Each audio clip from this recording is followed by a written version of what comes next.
Alléluia. Béni soit l'Éternel, notre rocher, qui exerce nos mains au combat, nos doigts à la bataille. Dieu Tout-Puissant, nous nous sommes présentons devant toi pour enseigner et étudier ta parole. Aide-nous au nom de Jésus-Christ à enseigner ta parole et à permettre à chacun de la comprendre. Utilisons-nous pour guérir par nos prières tous ceux qui ont besoin de guérir. Nous te prions, Père Saint, au nom du sang versé de Jésus-Christ. Amen.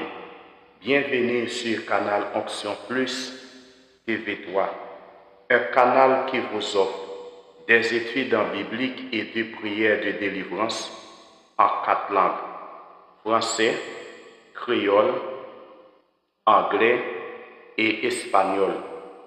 Aujourd'hui, nous allons étudier ensemble l'étude numéro 15 de nos études, la guerre spirituelle entre le royaume de Dieu et le royaume de Satan. Dans ce ministère, nous étudions dans le temps passé le royaume et la justice de Dieu et la trisagion.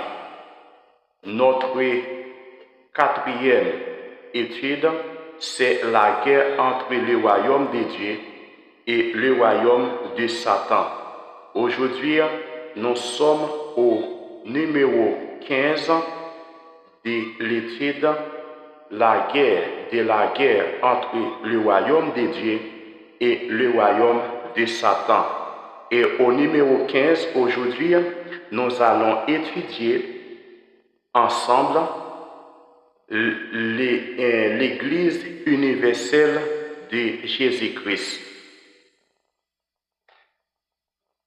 L'Église universelle de Jésus-Christ, c'est l'assemblée céleste eschatologique de toute l'humanité, présent, passé et futur, qui appartient à la nouvelle alliance du royaume de Christ. Nous disons que l'Église universelle de Jésus-Christ, c'est l'assemblée céleste.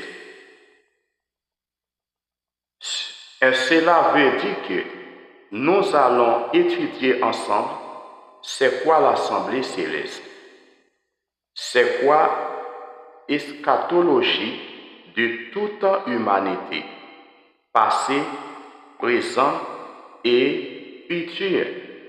Et nous allons étudier la nouvelle alliance du royaume de Christ. Que signifie la nouvelle alliance du royaume de Christ? La nouvelle alliance est le pacte de grâce éternelle établi par Dieu à travers Jésus-Christ.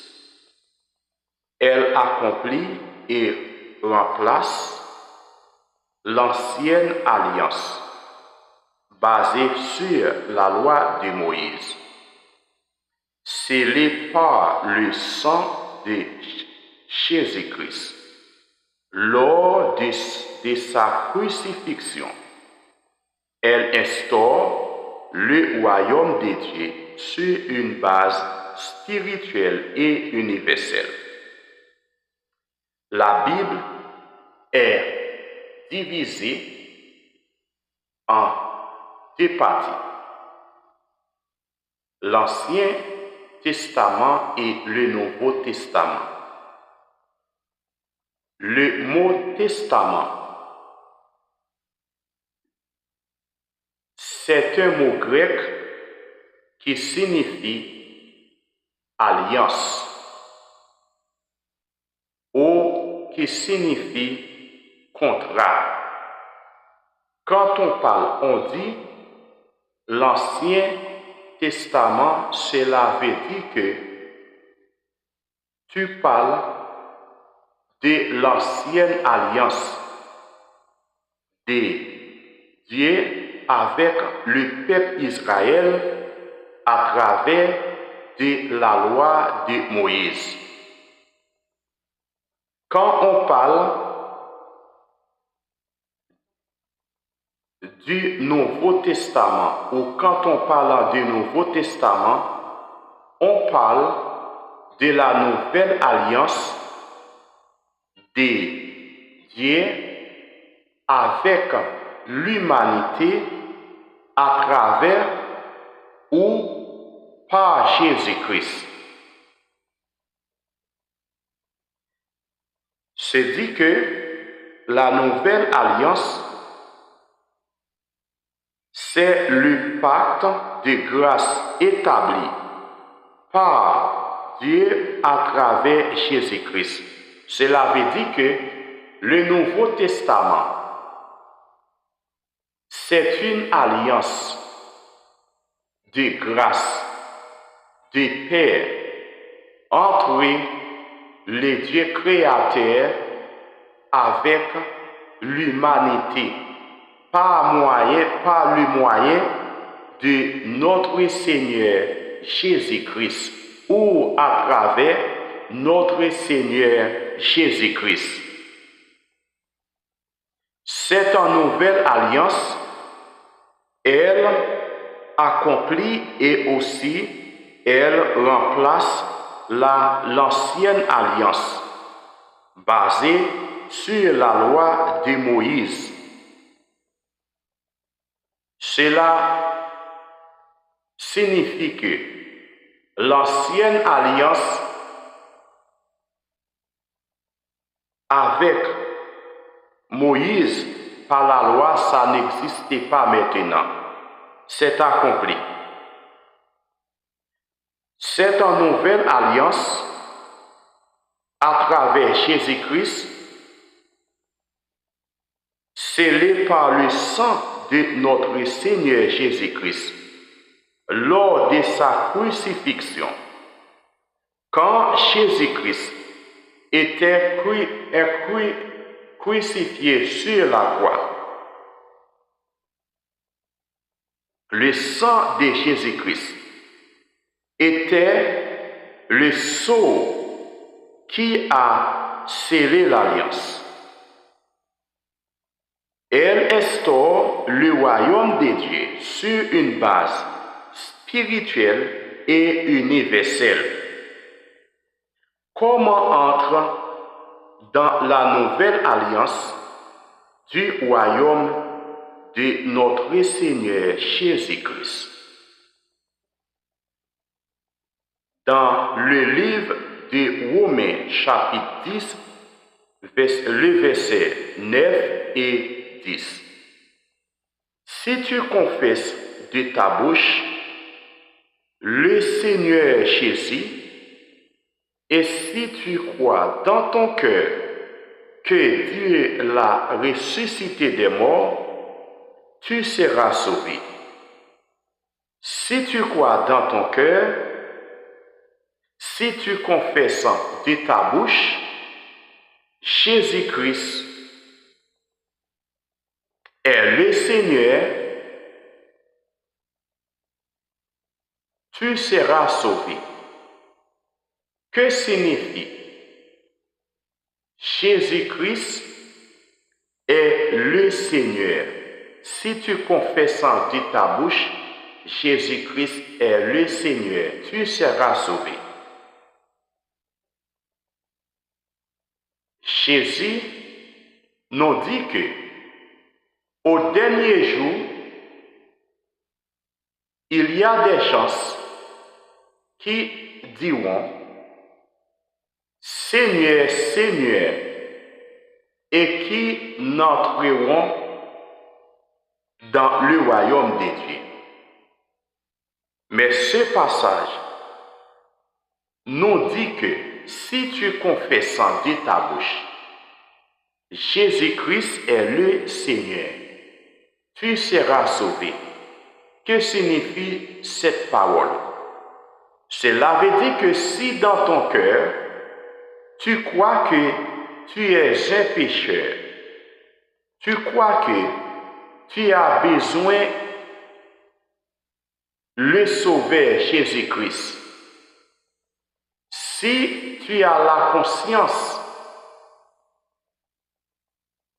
par un seul homme, Adam, tu es un pécheur et tu as la conscience, aujourd'hui, tu es un pécheur, tu as besoin d'un Sauveur et tu crois dans ton cœur.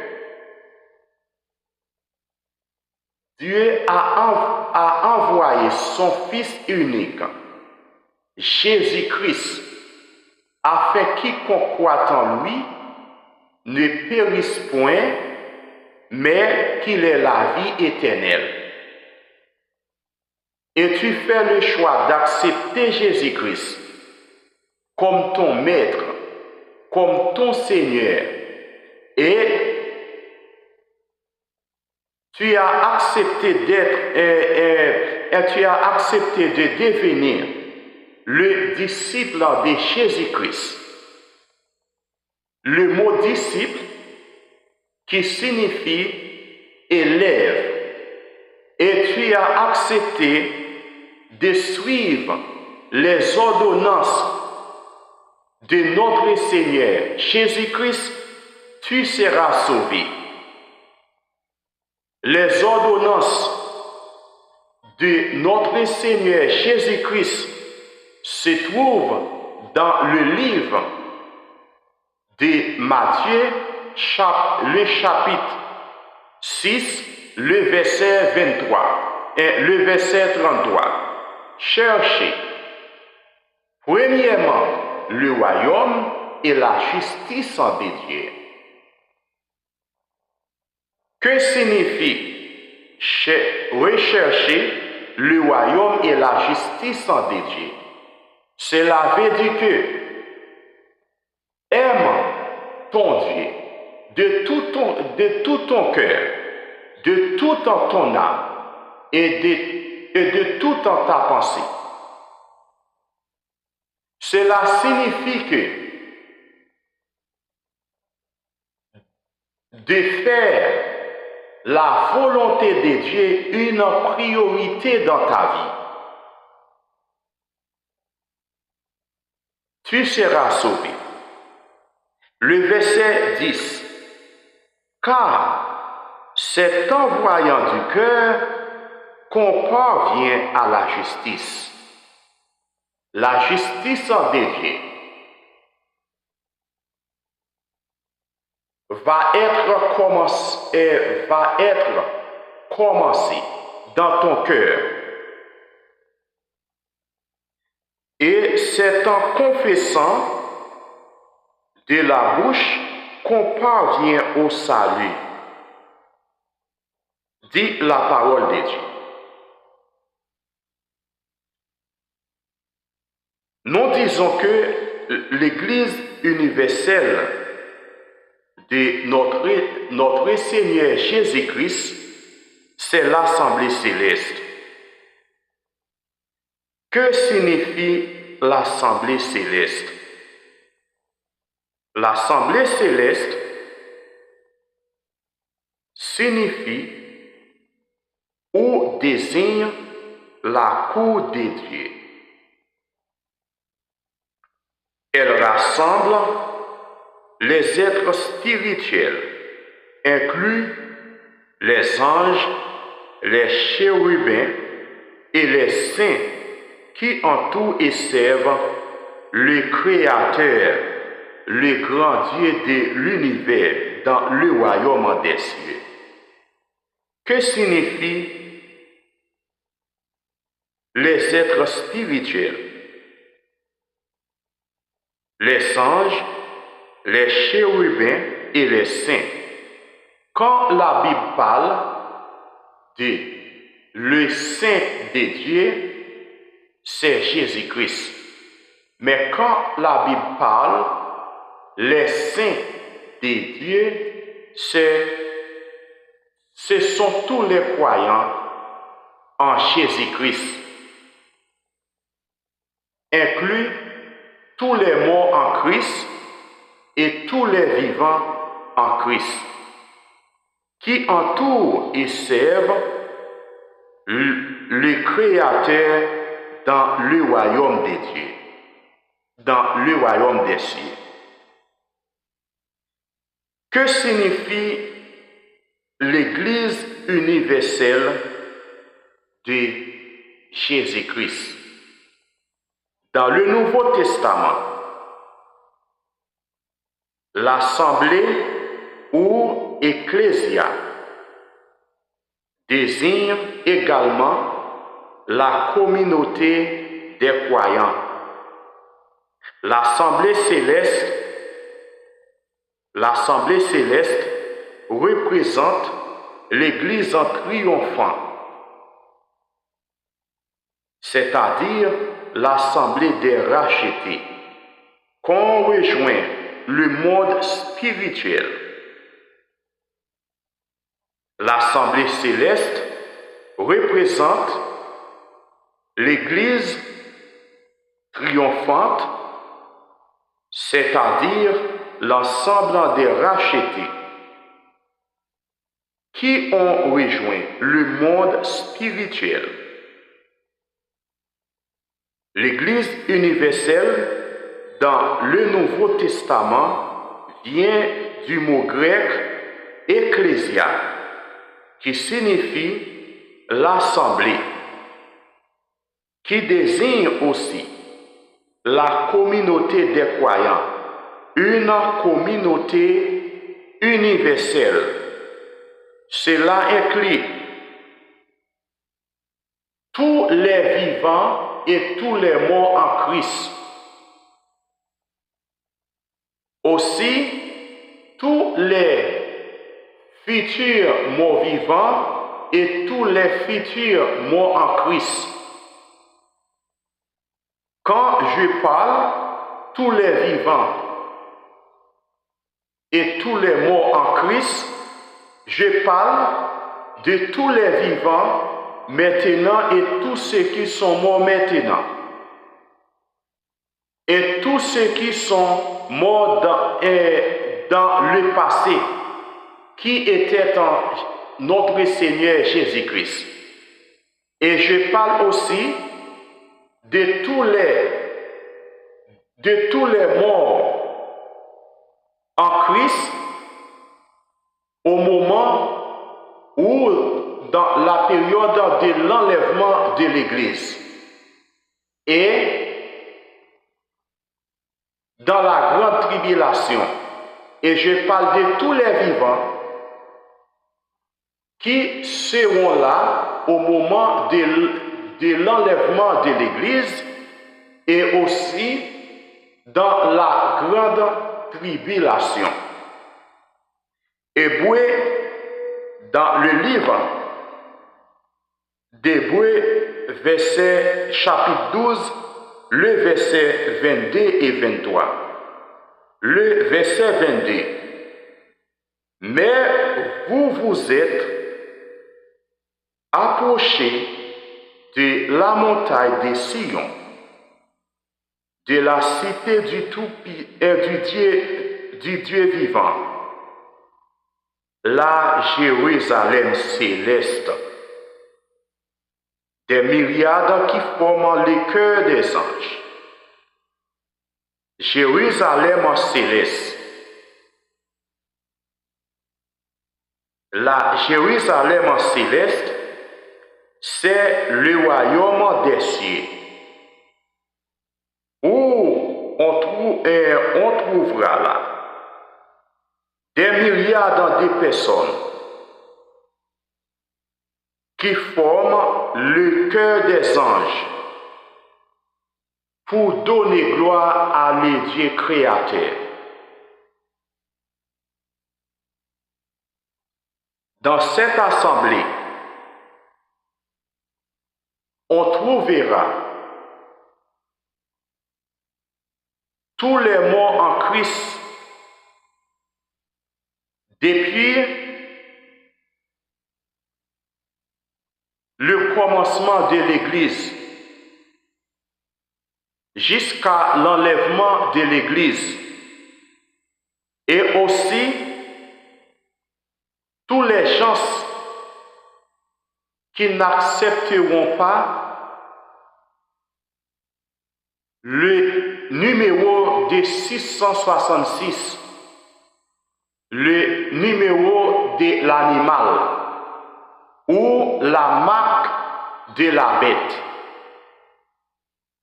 Dans le période de la grande tribulation ou dans le moment de la grande tribulation. Le verset 23 de l'assemblée des premiers-nés inscrits dans les cieux du juge qui est le Dieu de tous, des esprits des justes parvenus à la perfection. Que signifie l'assemblée des premiers-nés? Le premier-né, c'est Jésus-Christ. Le premier-né, c'est Jésus-Christ. Dans le livre de Genèse et dans le livre de Jean, nous allons lire ce que dit la parole de Dieu. Au commencement était la parole, et la parole était avec Dieu, et la parole était Dieu. Elle était au commencement avec Dieu. Toutes les choses ont été faites par elle, par la parole. Et rien de ce qui a été fait n'a été fait sans elle, sans la parole. Elle a été la vie, et la vie était la lumière des hommes. Dans le livre de Genèse, on trouve la même chose. Au commencement était la parole c'est Jésus-Christ. La parole était avec Dieu et toutes les choses ont été faites par la parole qui est notre Seigneur Jésus-Christ. Cela veut dire que avant l'existence de toutes les choses, la parole était là. La parole qui est notre Seigneur Jésus-Christ. Dans le livre de Proverbes, le chapitre 8, le verset 22,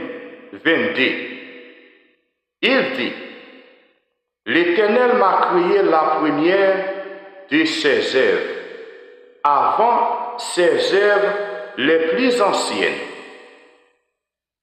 Le verset 23. J'ai été établi depuis l'éternité, dès le commencement avant l'origine de la terre. Cela veut dire que Jésus-Christ était le premier-né. Dans le verset 24, dans le livre de Proverbes, chapitre 8, le verset 24, il dit: Je fus enfanté quand il n'y avait point d'abîme, point de source chargée d'eau. Je fus enfanté. Cela veut dire que le premier-né, la parole qui est Jésus-Christ. Quand le verset dit l'assemblée des premiers-nés, que signifie l'assemblée des premiers-nés? Le premier-né, c'est Jésus-Christ. L'assemblée des premiers-nés, c'est l'endroit où on trouve tous les croyants en Jésus-Christ. On trouve toutes les nations, toutes les couleurs. On trouve tous les riches et tous les pauvres. On trouve tous les intellectuels et tous ceux qui ne sont pas des intellectuels, mais qui sont des croyants en Jésus-Christ. Ils sont tous des assemblées des premiers-nés. La parole de Dieu nous dit que ils sont tous autour du trône du Tout-Puissant.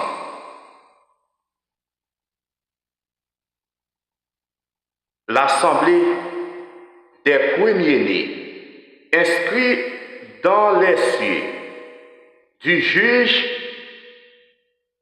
qui est le Dieu de tous, des esprits, des justes parvenus à la perfection.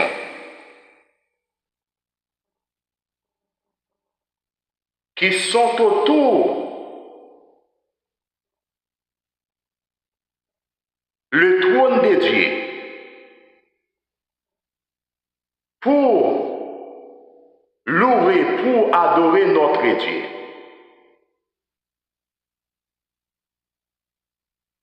Qui sont devenus à la perfection, ou des esprits des justes parvenus à la perfection. Que signifie parvenir à la perfection? Parvenir à la perfection signifie ils sont tous purifiés, sanctifiés dans le sang de l'agneau, dans le sang de notre Seigneur Jésus-Christ. Ils ne sont plus des pécheurs. Ils ne sont plus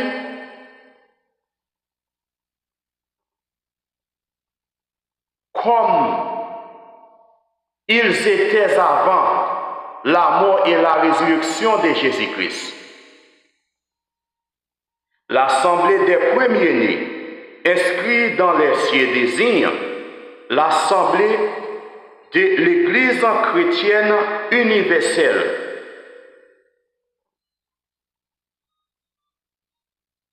Qui signifie tous les croyants dans le monde, dans toutes les races, de toutes les nations, de tous les croyants en Jésus-Christ. Depuis la mort et la résurrection de Jésus-Christ, jusqu'à la fin de la grande tribulation, ils sont inclus tous les gens qui n'accepteront pas la marque de la bête. Le numéro 666. Il s'agit de tous les croyants vivants et morts, dont les noms sont inscrits dans le livre de vie au ciel. Ils sont tous l'assemblée des premiers-nés. Nous disons que la Bible se compose des deux parties. L'Ancien Testament et le Nouveau Testament. Et que le Nouveau Testament remplace l'Ancien Testament. Pourquoi Dieu a-t-il jugé nécessaire d'utiliser l'Ancien Testament avant le Nouveau Testament ou d'utiliser l'ancienne alliance par la loi avec Moïse avant la nouvelle alliance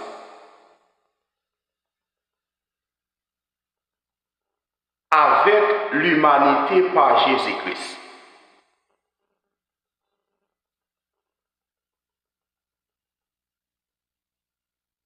Pourquoi Dieu a-t-il jugé nécessaire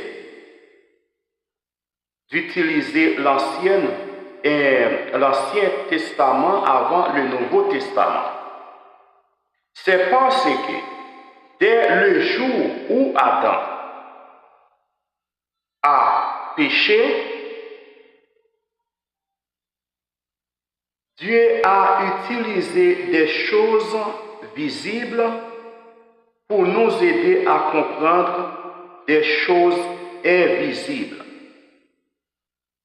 En d'autres termes, tout ce que Dieu a utilisé dans l'Ancien Testament servait simplement à nous faire comprendre les réalités spirituelles du Nouveau Testament, afin que nous puissions comprendre toutes les choses de la nouvelle alliance du royaume de Christ ou toutes les choses dans le Nouveau Testament. Prenons-nous l'exemple. Il a tué un animal pour confectionner des vêtements destinés à couvrir d'Adam. Cela symbolisait Jésus qui viendra de mourir pour effacer le péché d'Adam dans nos vies. Le péché d'Adam dans la vie de tous les gens au monde, où nous pouvons dire pour effacer le péché de l'humanité.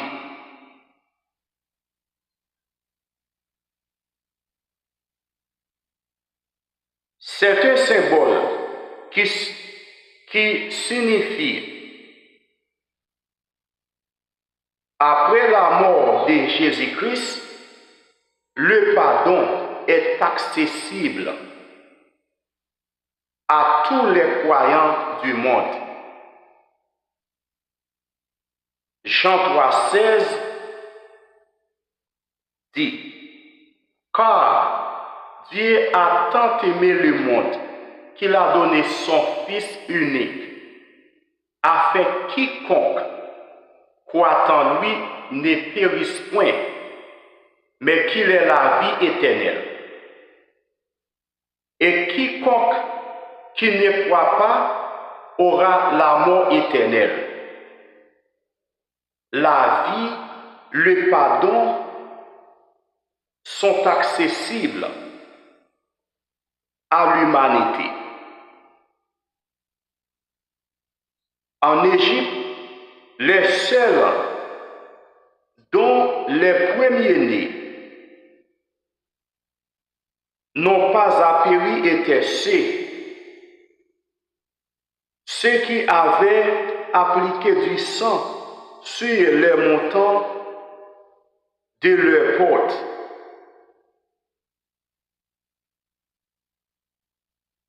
De même, pour nous aujourd'hui, de même, pour l'humanité aujourd'hui, seuls ceux qui acceptent Jésus-Christ, le Seigneur Jésus, en ayant son sang dans leur vie comme la protection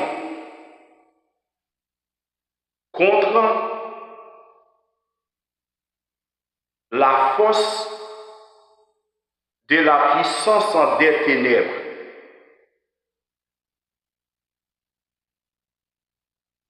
Seuls ceux qui acceptent notre Seigneur Jésus-Christ sont lavés et purifiés dans le sang de l'agneau. Les péchés sont pardonnés. Leurs vies sont protégées.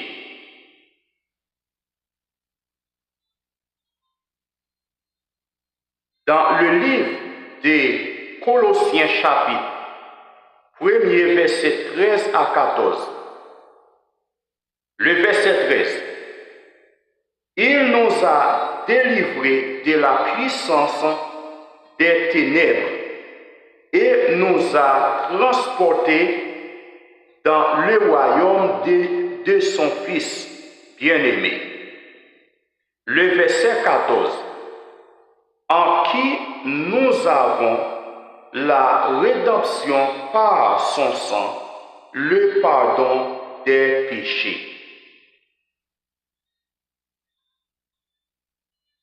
Lorsque le peuple d'Israël a murmuré, Dieu a envoyé des serpents pour les mordre, et ils sont morts. Quand Moïse a prié pour eux, Dieu lui a donné de fabriquer une image de serpent et de la placer sur une pêche afin que quiconque, le mot quiconque était mordu puisse la regarder et à être guéri.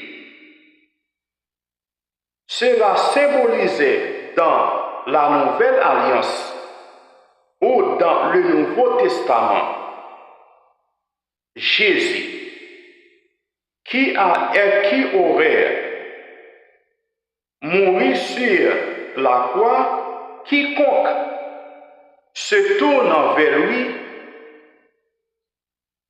trouvera le pardon et la vie éternelle, quels que soient les péchés commis, quel que soit le péché commis, il n'y aura pas d'exception, quelles que soient les races, les origines, leur couleur, le niveau intellectuel, riche ou les pauvres.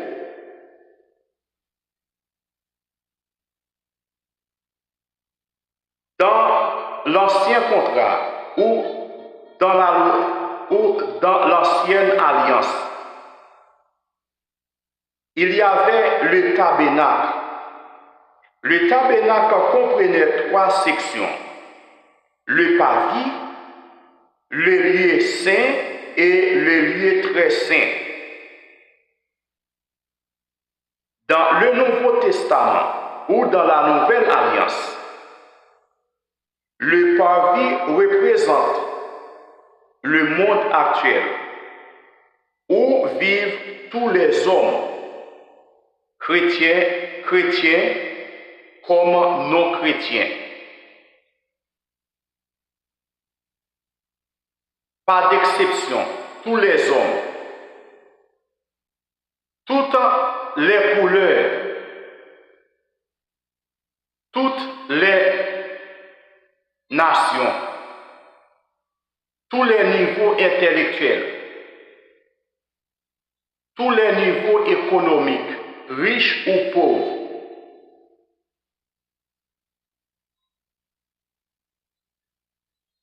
Le tabernacle avait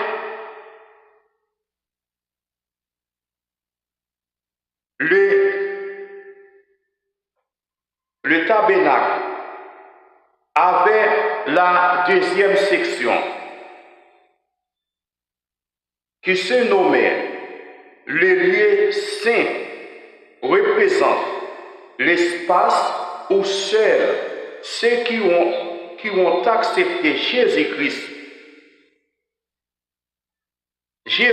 sans peur, prier en son nom, demander le pardon de leurs péchés et exprimer aussi leurs besoins.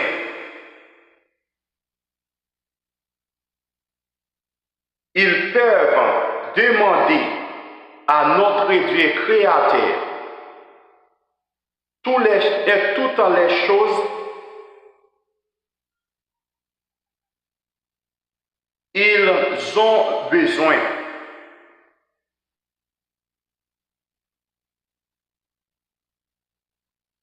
La troisième section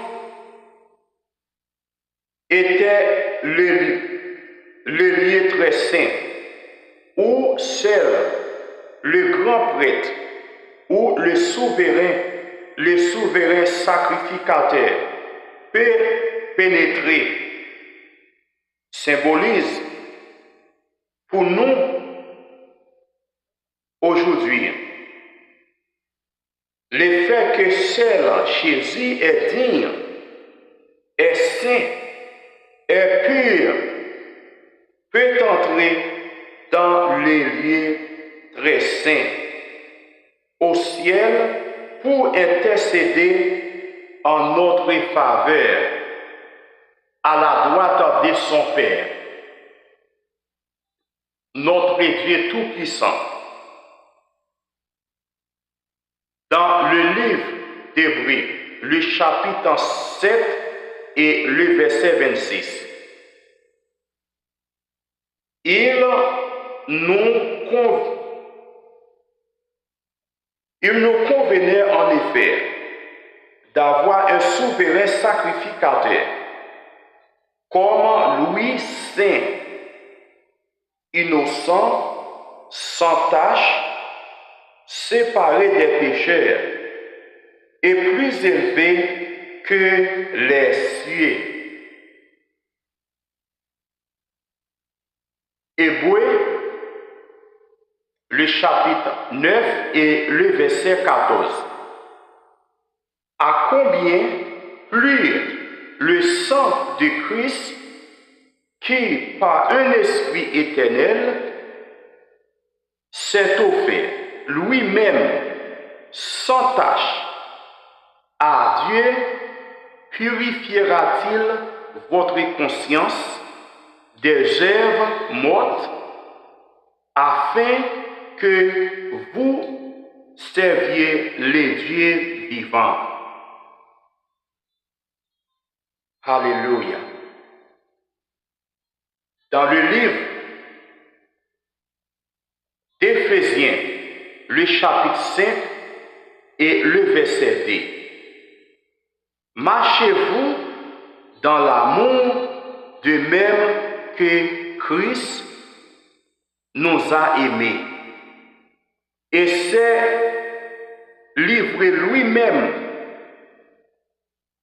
pour nous comme une offrande et un sacrifice à Dieu en bonne odeur. Cela veut dire que le souverain sacrificateur peut entrer une fois par l'année symbolisait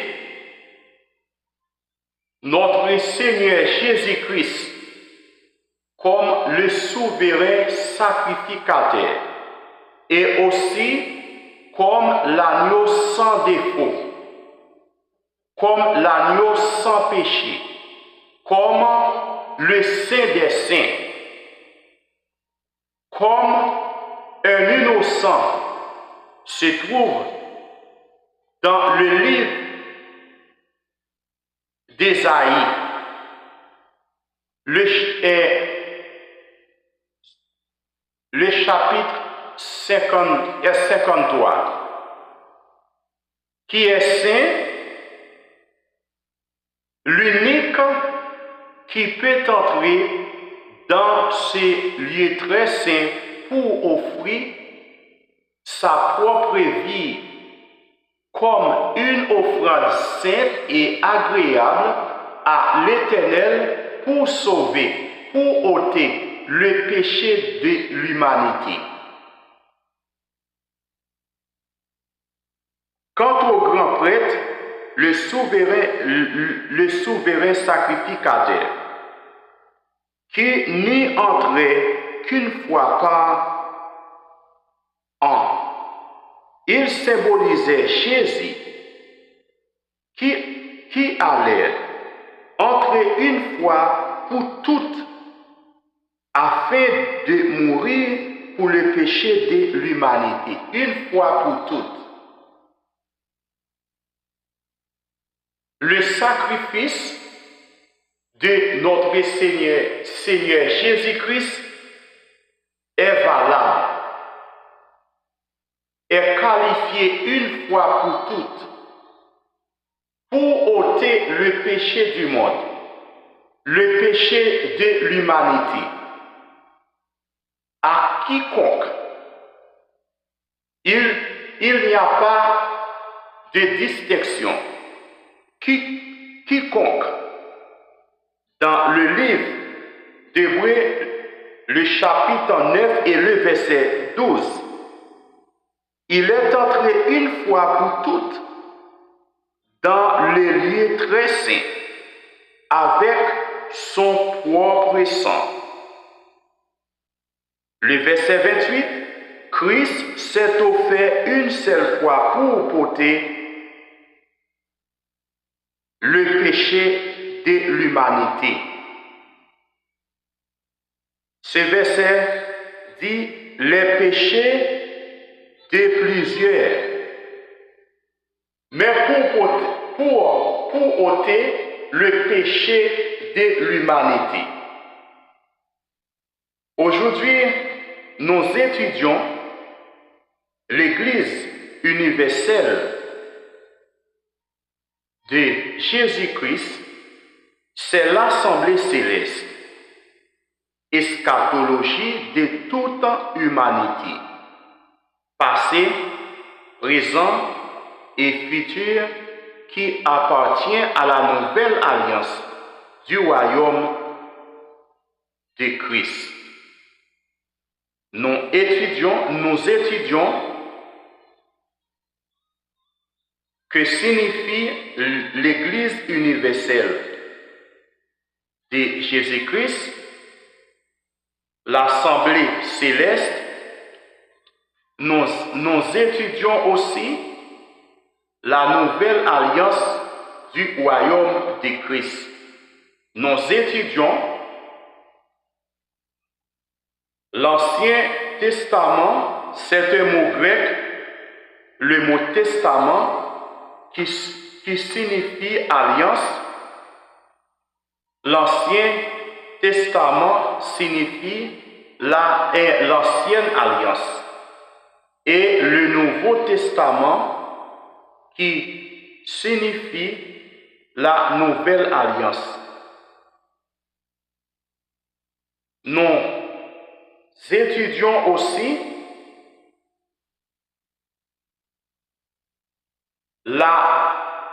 l'ancienne alliance qui se trouve dans le livre de Genèse jusqu'à le livre de Malachie, c'était l'ombre des choses à venir dans le Nouveau Testament. Dieu a utilisé toutes ces choses-là afin de nous aider à comprendre les choses invisibles. Donc, Dieu a utilisé les choses visibles pour que nous comprenions les choses invisibles.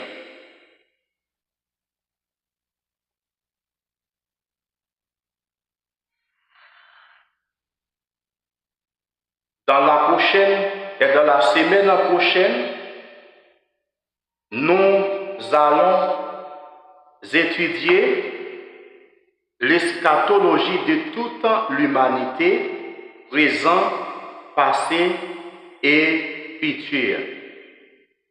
S'il vous plaît, veuillez vous abonner et partager nos études et nos prières de délivrance, afin d'aider d'autres personnes à en bénéficier. Ce faisant, vous prêchez vous aussi le royaume de Dieu. Là où vous êtes, préparez-vous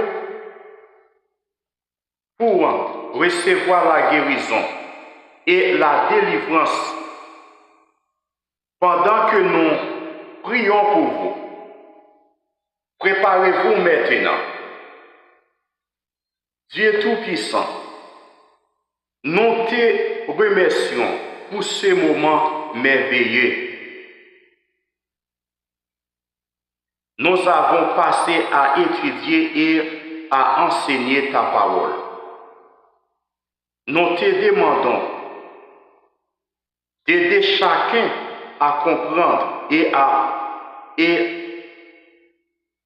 obéir à ta parole, jusqu'à ce qu'il arrivera dans le royaume des cieux.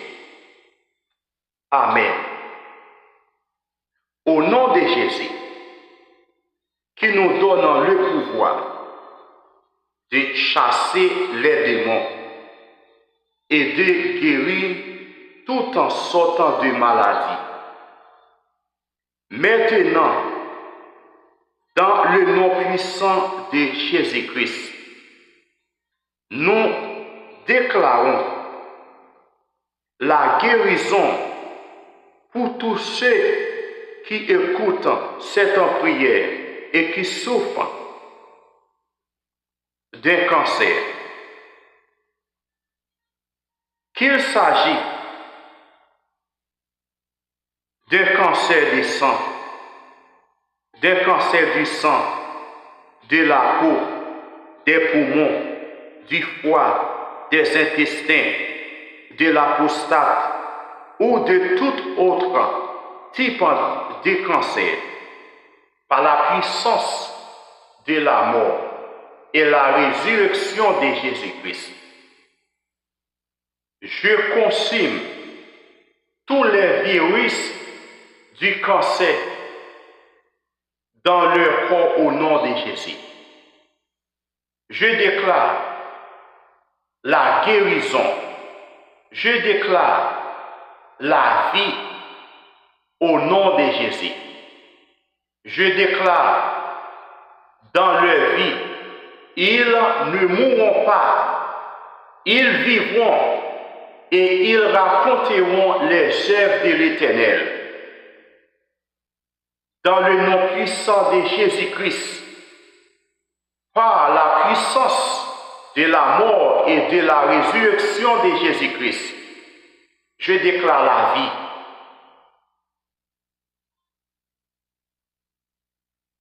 Je déclare dans leur vie, ils ne mourront pas de cancer. Ils vivront, ils raconteront les œuvres de l'Éternel. À toutes les personnes qui souffrent d'un cancer, au nom du sang versé de Jésus-Christ, Je déclare, elles ne mourront pas, elles vivront, elles raconteront les œuvres de l'Éternel. Je déclare la guérison pour elles au nom de Jésus.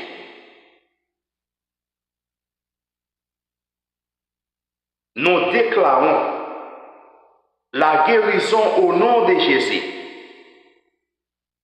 Pour tous ceux qui souffrent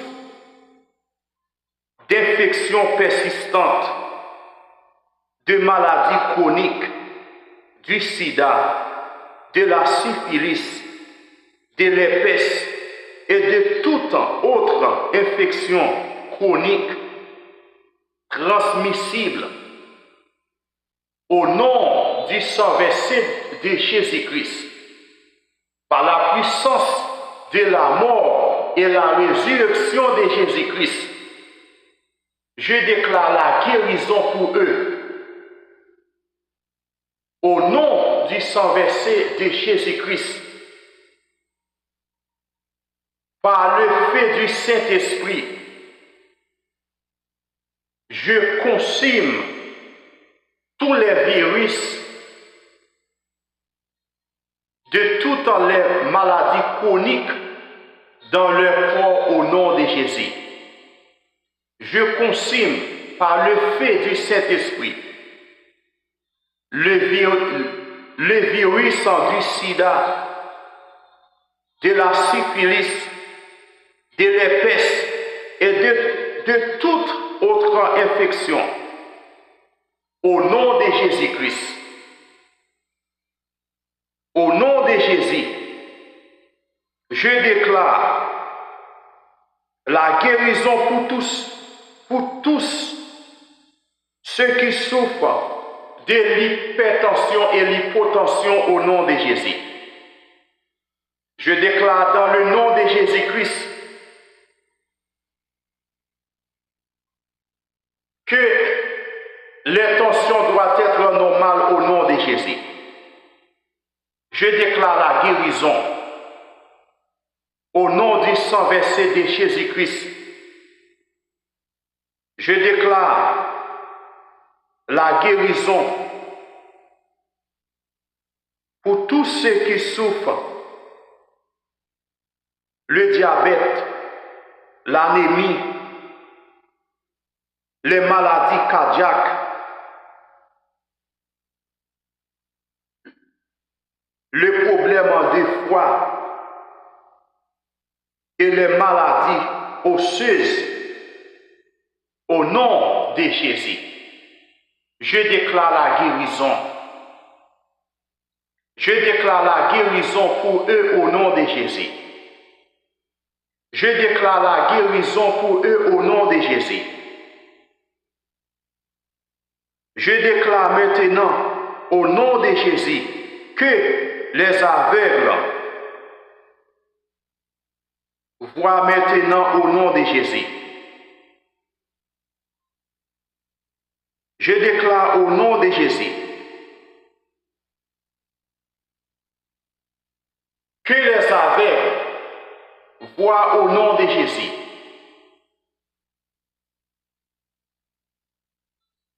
Que les aveugles voient maintenant au nom de Jésus. Que les yeux s'ouvrent maintenant au nom de Jésus. Que les paralysés se lèvent et marchent au nom de Jésus. Que les sourds entendront maintenant au nom de Jésus. Que ceux qui sont en chaise roulante se lèvent et marchent maintenant au nom de Jésus. Je déclare la guérison. Je déclare la vie. Je déclare la délivrance au nom de Jésus. Que les personnes stériles, que les femmes stériles, je déclare au nom de Jésus que les femmes stériles concevront et auront des enfants au nom de Jésus. Je déclare que les couples et stériles concevront et auront des enfants maintenant au nom de Jésus. Au nom de Jésus, je déclare la délivrance. Je les bénis au nom de Jésus. Je les bénis au nom de Jésus. Je déclare la bénédiction divine dans leur vie au nom de Jésus.